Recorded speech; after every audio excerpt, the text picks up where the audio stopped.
할렐루야. 오늘도 하나님의 은혜를 사모하며 수요 저녁 기도회 가운데 오신 여러분들을 주님의 이름으로 환영하고 축복합니다. 우리 옆 사람과 이렇게 인사했으면 좋겠습니다. 오늘도 잘 오셨습니다. 네, 오늘은 여러분들과 함께 고난이라는 말씀의 제목을 가지고 하나님의 은혜를 나누고자 합니다. 여러분, 오늘날 우리가 살아가는 현대 사회를 한 단어로 정의한다면 무엇이라 표현할 수 있겠습니까? 많은 사회학자들은 오늘날의 시대를 일컬어 피로사회 혹은 번아웃 증후군의 시대라고 진단합니다. 실제로 최근 발표된 통계들을 보면 대한민국의 성인들 중 무려 85%가 일상적인 번아웃과 극심한 피로를 경험하고 있다고 응답했습니다. 이 말은 곧 국민 10명 중 무려 8명 이상이 육체적 그리고 정신적으로 방전된 상태를 마주한 채 매일을 살아가고 있다는 겁니다. 그렇다면 여러분, 이러한 문제들이 왜 우리에게 발생되어지는 것일까요? 오늘날의 사회는 과거처럼 타인이나 외부의 강요에 의해 억압을 받는 사회는 아닙니다. 다만 요즘은 철저하게 나 자신 스스로를 끊임없이 증명해내야만 하는 성과 사회입니다. 그리고 이 성과 사회 속에서 우리는 잠시도 멈출 수가 없죠. 왜냐하면 만족이라는 기준이 사라졌기 때문입니다. 아무리 열심히 일을 해도 늘 부족한 것 같고, 아무리 애를 써도 언제 뒤처질지 모른다라는 그 막연한 불안감이 우리를 사로잡습니다. 그러다 보니 육체의 배터리가 방전되어 피곤함이 온몸에 가득한데도 불구하고 우리의 생각과 정신은 늘 더 열심히, 더 잘, 더 무언가를 해야 한다라는 강박 속에 있는 거죠. 여러분, 이것은 누가 강요하지 않아도 스스로가 세상에서 살아남기 위해 밤낮으로 자신을 책짓질하는 것입니다. 그리고 이것은 결국 내가 나를 경영하고 내가 나를 착취하는 구조 속에서 살아가게 만듭니다. 즉, 우리로 하여금 스스로 지치게 만드는 자발적 소진 상태에 이르게 되는 겁니다. 여러분, 신앙생활에서도 마찬가지입니다. 우리는 신앙생활을 할 때 무언가를 끊임없이 해야 한다라는 행위와 의무감에 시달릴 때도 있습니다. 예배를 드려야 하고, 말씀을 묵상해야 하고, 교회 봉사를 해야 하고, 선교도 가야 한다는 생각들이 기쁨에서 근거한 것이 아니라 하나의 무거운 짐이 되는 경우들이 있습니다. 이처럼 삶의 자리에는 수많은 행위들은 넘쳐나는데 정작 내가 누구인지, 내 영혼이 어디에서 생명력을 공급받아야 하는지를 알지 못하고 잃어버리며 살아갈 때가 많이 있습니다.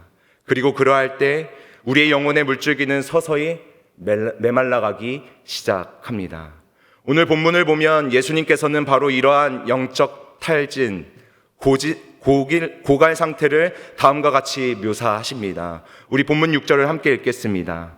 사람이 내 안에 거하지 아니하면 가지처럼 밖에 벌어져 말라 버리나니. 아멘. 여기서 말라 버린다라는 말은 헬라어 원어로 에제란테라는 말인데요. 이 말은 곧 생명의 공급이 완전히 차단되어 바싹 타들어가고 굳어버린 상태를 의미합니다. 겉은 멀쩡해 보이지만 완전히 무너져 버린 상태를 의미하는 것이죠. 사랑하는 성도 여러분, 여러분들의 영혼은, 여러분들의 현재 정신은, 여러분들의 현재 육신은 어떠하신가요? 세상에서는 지쳐지지 않으려고 무거운 강박 속에서 온 힘을 다해 걸어왔고, 교회에 와서는 무너진 마음을 감춘 채 사람들과 교제하며 또다시 무거운 직분과 맡겨진 사역의 짐을 짊어지고 있지는 않습니까? 겉보기에는 아무런 문제가 없어 보이지만 정작 내면 깊숙한 곳에서는 심령이 바싹 메말라 버린 채 그저 버티듯 이 예배의 자리에 앉아 계시지는 않으십니까? 바라기는 오늘 우리 안에 메말라 버린 영과 혼과 육이 있다면 과연 어디서부터 이것이 잘못되었는지를 주님 앞에 정직하게 진단받고 회복되는 역사가 이 예배 가운데 있기를 간절히 소망합니다. 우리가 흔히 쓰는 고갈이라는 단어는 한자로 마를 고에 목마를 갈자를 씁니다. 여러분, 식물학적으로 가지가 고갈되는 이유는 가지가 게으르거나 노력을 안 해서가 아닙니다. 그건 뿌리에서부터 공급되는 수액, 즉 생명력의 통로가 완전히 막혔거나 끊어졌기 때문에 고갈되는 것입니다. 여러분, 이것을 신학적인 관점으로 가져오면 우리가 겪는 모든 고갈의 원인은 결코 나의 부족이 아니라 관계의 단절, 즉 하나님과의 관계의 단절이라는 사실입니다. 사랑하는 성도 여러분, 우리는 이 땅에서 열심히 살지 않아서 지치는 것이 결코 아닙니다. 오히려 너무 열심히 살아서 오직 내 힘과 내 지혜만을 의지하며 살아가기 때문에 우리는 지치는 것입니다. 즉 참 포도나무이신 예수님과의 생명적인 연결, 그분과의 친밀한 교제 없이 내 안에 남아있는 제한된 열정과 내 지혜라는 에너지만을 유일한 무기로 사용하다가 마침내 그 힘이 완전히 바닥나 버린 상태를 마주하기 때문에 우리는 고갈되는 것이죠. 여러분, 그것이 바로 성경이 말하고 있는 고갈의 실체입니다. 여러분, 사실 이 고갈의 두려움은 오늘을 살아가는 우리만의 문제는 아니었습니다. 오늘 본문에 나타난 제자들 역시 영적으로 고갈을 경험했는데요. 요한복음 15장은 예수님께서 십자가를 지시기 바로 전날 밤 제자들과 나누신 마지막 고별 설교입니다. 여러분, 잘 아시는 것처럼 제자들은 3년 동안 모든 것을 버리고 예수님을 쫓았던 자들입니다. 누구보다 열심히 살았고 누구보다 예수님을 따라 순종적으로 살았습니다. 그런데 지금 그들의 영혼은 영적으로 방전된 상태, 즉 고갈 직전에 있습니다. 왜일까요? 자신들이 그토록 의지했던 예수님께서 곧 죽으실 것이라는 말씀을 하셨기 때문에, 또 앞으로 너희가 마주할 세상은 너희를 환대하는 것이 아니라 너희를 미워하고 너희를 박해할 것이라는 두려운 경고를 예수님께서 제자들에게 하셨기 때문입니다. 결국 제자들의 고갈의 원인도 우리와 같습니다. 내 눈앞의 현실을 두려워서, 내 힘으로 감당할 수 없는 미래에 대한 한계 때문에 그들의 심령이 바싹 말라버린 것입니다. 여러분, 예수님께서는 그렇게 두려워하는 제자들을 향하여 길가에 있는 포도나무를 가리키시며 말씀하십니다. 나는 참 포도나무요, 내 아버지는 농부라. 여러분, 여기에서 예수님이 자신을 향해 포도나무가 아니라 참 포도나무라고 말씀하신 데에는 아주 중요한 이유가 있습니다. 구약 성경을 보면 포도나무는 언제나 이스라엘 백성들을 상징했습니다. 즉 하나님께서는 이스라엘을 최고의 포도나무로 심으셨지만 그들은 하나님을 신뢰하기보다도 세상의 힘과 세상의 우상들을 의지하며 살았습니다. 그리고 결국 그들은 좋은 열매를 맺기보다는 들포도를 맺었고 완전히 메말라버린 실패한 포도나무가 되어버렸습니다. 여러분, 예수님께서는 이제 그 실패한 이스라엘을 완전히 대체하셔서 하나님의 백성이 생명을 공급받아야 할 유일하고도 참된 근원이 바로 당신 자신임을 제자들에게 선포하고 있는 것입니다. 사랑하는 여러분, 저는 이 구약에 실패한 이스라엘의 백성들의 모습이 오늘을 살아가는 우리와 너무나도 닮았다고 생각합니다. 우리 역시 일상을 살아가며 내 안에 있는 유한한 자원과 능력을 의지할 때가 많이 있습니다. 그러다 결국 한계에 부딪혀서 심령이 바짝 메말라버리는 영적 실패를 반복적으로 마주하게 되죠. 예수님께서는 오늘 본문 4절과 5절 말씀을 통해 우리가 반복하는 이 고갈의 원인과 그 문제 해결 방법에 대해서 말씀하십니다. 우리 함께 읽겠습니다. 내 안에 거하라, 나도 너희 안에 거하리라. 나는 포도나무요, 너희는 가지라. 그가 내 안에, 내가 그 안에 거하면 사람이 열매를 많이 맺나니 나를 떠나서는 너희가 아무것도 할 수 없습니다. 아멘. 여러분, 예수님께서 말씀하신 아무것도 할 수 없다라는 말씀은 철저한 생명론적인 선언입니다. 즉 가지가 나무를 떠나서 행하는 모든 세상적인 성취와 인간적인 노력은 세상의 눈으로 보았을 때 화려한 성공처럼 보이고 많은 성취가 이루어진 것처럼 보여도 생명의 주관자이신 하나님 보시기에 그것은 이미 수분이 끊어진 죽은 노력이라는 것입니다. 그리고 그것은 아무리 화려해 보여도 결국 바닥을 드러내고 마는 고갈이 된다라는 것입니다. 사랑하는 여러분, 우리가 삶에서 자꾸만 고갈되는 본질적인 이유는 내 힘으로 애쓰기 때문입니다. 내 열심, 내 의지, 내 지식이라는 한정된 인간적인 자원을 끝까지 쥐어짜 맡겨진 것들을 하려고 하니 결국 바닥이 나는 것입니다. 여러분 기억하시길 바랍니다. 포도나무 가지의 유일한 사명은 스스로 열매를 맺기 위해 밤낮으로 몸부림치는 것이 결코 아닙니다. 가지의 사명은 오직 하나입니다. 바로 나무에 붙어 있는 것. 그래서 밤낮으로 농부가 공급하고 나무가 끌어올려주는 신선한 수분과 영양분을 부지런히 받아먹는 것. 그것이 가지가 살 수 있는 유일한 방법이고 가지의 유일한 사명입니다. 그렇다면 구체적으로 우리는 어떻게 해야 참 포도나무이신 주님 안에 온전히 거하는 삶을 살 수 있을까요? 요한복음 15장에서 가장 많이 반복되는 단어는 바로 거하다라는 동사입니다. 헬라어로 메노라고 하는데요. 이 짧은 본문 속에서 무려 10번 이상이 사용됩니다. 여러분, 이 메노라는 단어는 일시적인 머무름을 이야기하는 것이 아닙니다. 이 단어는 그 자리에 완전히 뿌리를 내리고 주님과 평생 정착하여 함께 살아가는 연합의 상태를 의미하는 것입니다. 사랑하는 성도 여러분, 예수님께서는 오늘 영적 고갈을 마주하는 우리에게 내 안에 거하라, 내 안에 매노하라 라고 말씀하십니다. 그리고 이 거하는 삶을 위해 우리는 오늘 이 두 가지 거룩한 결단이 필요합니다. 첫 번째로 스스로 열매를 맺으려고 하는 가짜 독립을 우리는 이제 포기해야 합니다. 본문 2절을 보면 농부이신 하나님께서 하시는 작업이 한 가지 있습니다.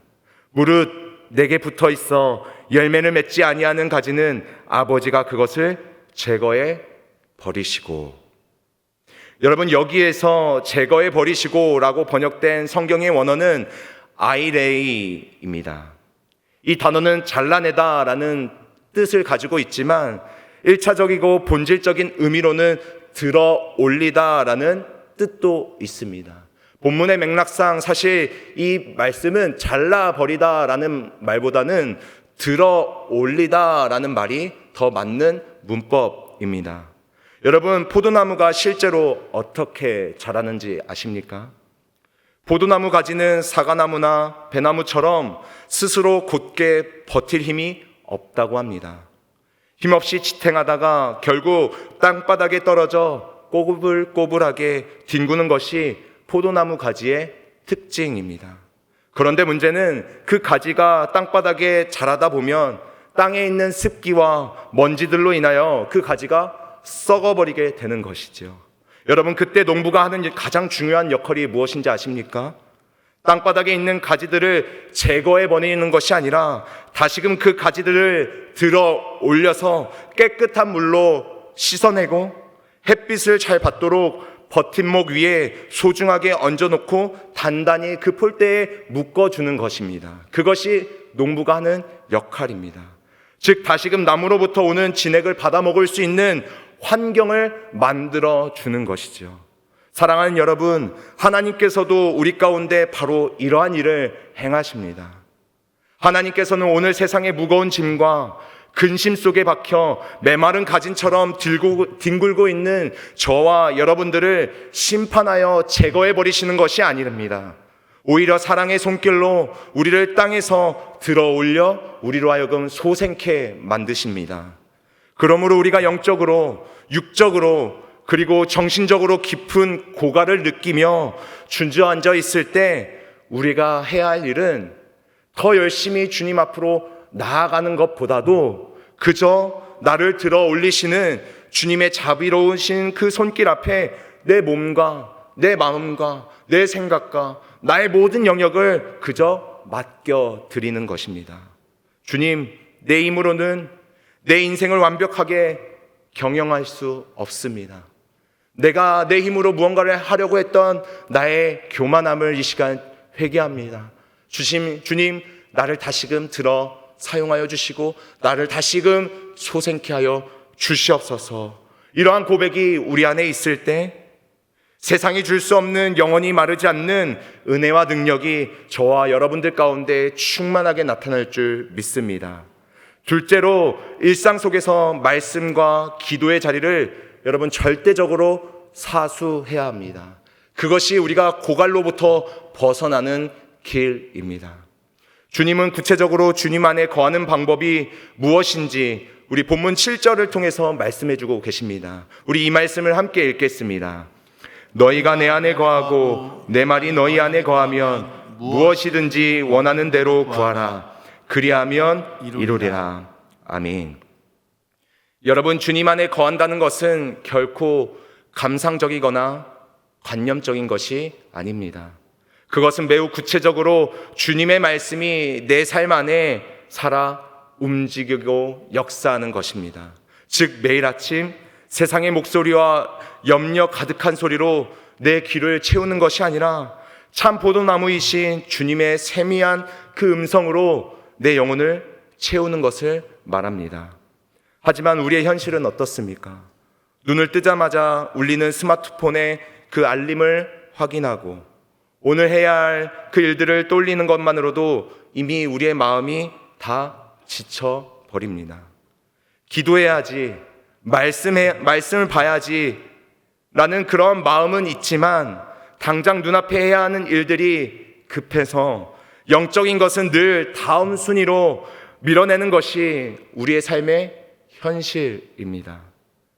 바로 그런 우리에게 빌 하이벨 목사님은 자신의 저서에서 참 역설적이게도 이러한 고백을 우리에게 말씀하고 있습니다. 나는 너무 바빠서 기도합니다. 보통 우리는 바쁘면 기도를 가장 먼저 생략합니다. 그는 처리해야 할 사역과 업무가 너무나도 많았음에도 불구하고 그 가운데 하나님의 도우심이 없이는 나는 단 1분도 버텨낼 수 없다라는 고백으로 오히려 모든 일을 뒤로한 채 주님 앞에 기도하고 눈물로 나아갑니다. 내 힘으로 하려고 하니 바쁘고 지치는 것이지 주님이 공급하심을 받으면 우리는 능히 그 모든 것을 감당할 수 있다라는 믿음의 고백인 것이죠. 여러분, 진짜 지혜는 밟을수록 말씀과 기도의 자리를 지키는 것입니다. 왜냐하면 생명의 근원이 내가 아닌 하나님으로부터 나오는 것이기 때문입니다. 여러분, 하루에 단 10분이라도 좋습니다. 성경을 펼치고 주님의 말씀을 붙잡고 그 말씀을 깊이 묵상하여 하나님의 음성을 들을 수 있는 여러분들의 삶이 되기를 간절히 소망합니다. 그러한 일상을 살아갈 때 우리는 세상이 결코 줄 수 없는 하나님의 은혜, 곧 마르지 않는 영적 에너지를 공급받게 될 것입니다. 사랑하는 여러분, 말씀을 맺겠습니다.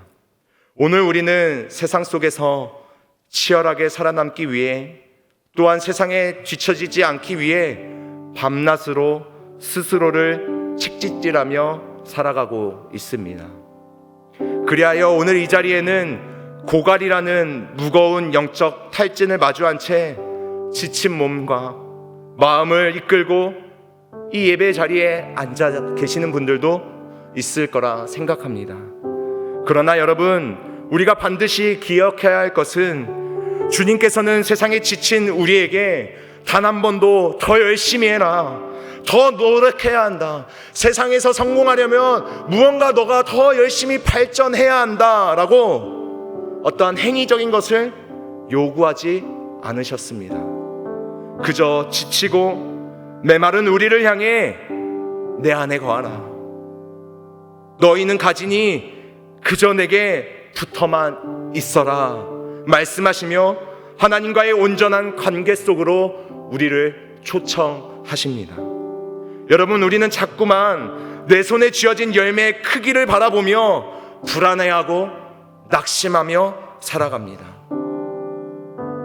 농부이신 하나님 아버지의 관심은 오직 하나, 우리가 참 포도나무이신 예수님께 온전히 붙어 있는가, 그 존재에 대해서 예수님께서는 궁금해 하시는데, 우리는 여전히 세상에서 어떻게 성공할 것인가에 대한 그 열매들만 바라보며 살아갈 때가 너무나도 많다라는 것입니다. 사랑하는 여러분, 혹시 지금 삶의 무게에 짓눌려 영적으로, 그리고 육적으로, 그리고 정신적으로 방전된 상태를 마주하고 계신 분이 계십니까? 그렇다면 이것을 반드시 기억하십시오. 우리가 참 포도나무이신 주님께 붙어 있기만 한다면 농부 되신 하나님께서 지치고 연약한 우리의 삶을 다시금 사랑의 손길로 우리를 들어 올려 주실 것입니다. 그러니 성도 여러분, 이제 내 힘과 내 지혜로 어떻게든지 버텨내려 했던 그 무거운 강박을 이제 내려놓으시기를 간절히 축복합니다. 스스로 인생을 경영하려 했던 가짜 독립을 이제는 포기하고 매일의 삶의 자리에서 말씀과 기도의 자리를 사수하며 주님과 깊은 교제의 시간을 가지시기를 간절히 소망합니다. 오늘의 이 예배, 오늘의 이 기도가 모든 것을 내려놓고 주님 안에 거하고 주님께로 가까이 나아갈 수 있는 아름다운 예배, 그 복된 예배가 될 줄 간절히 믿습니다. 그렇게 나아갈 수 있는 여러분들과 제가 되기를 간절히 축원합니다.